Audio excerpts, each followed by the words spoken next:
Daripada Aisyah radhiyallahu anha berkata, Abdul Rahman bin Abu Bakar masuk menemui Nabi sallallahu alaihi wasallam. Ketika itu aku sedang menyandarkan baginda ke badanku.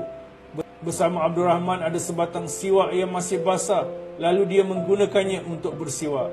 Nabi sallallahu alaihi wasallam pun memandang kepadanya, menunjukkan keinginan. Maka aku mengambil siwak itu, kemudian aku mengerat hujungnya, mengunyahnya dan melembutkannya. Lalu aku berikan kepada Nabi sallallahu alaihi wasallam.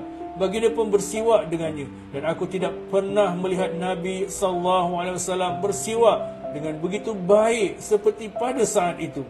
Setelah itu baginda memberikannya kepadaku semula, lalu tidak lama kemudian roh baginda keluar di antara dadaku dan leherku, yakni dalam pelukanku. Sahih Bukhari.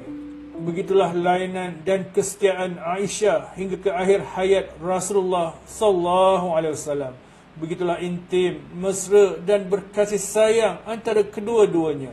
Aisyah menggambarkan situasi itu dengan rasa syukur, bangga atas kelebihan yang telah Allah Subhanahu wa taala anugerahkan buatnya. Sekiranya seseorang perempuan itu mangsa kepada lelaki pedofil, maka ketika lelaki pemangsa itu lemah, sakit atau tidak bermaya, itulah kesempatan terbaik untuk tinggalkan lelaki itu, atau mungkin peluang balas dendam.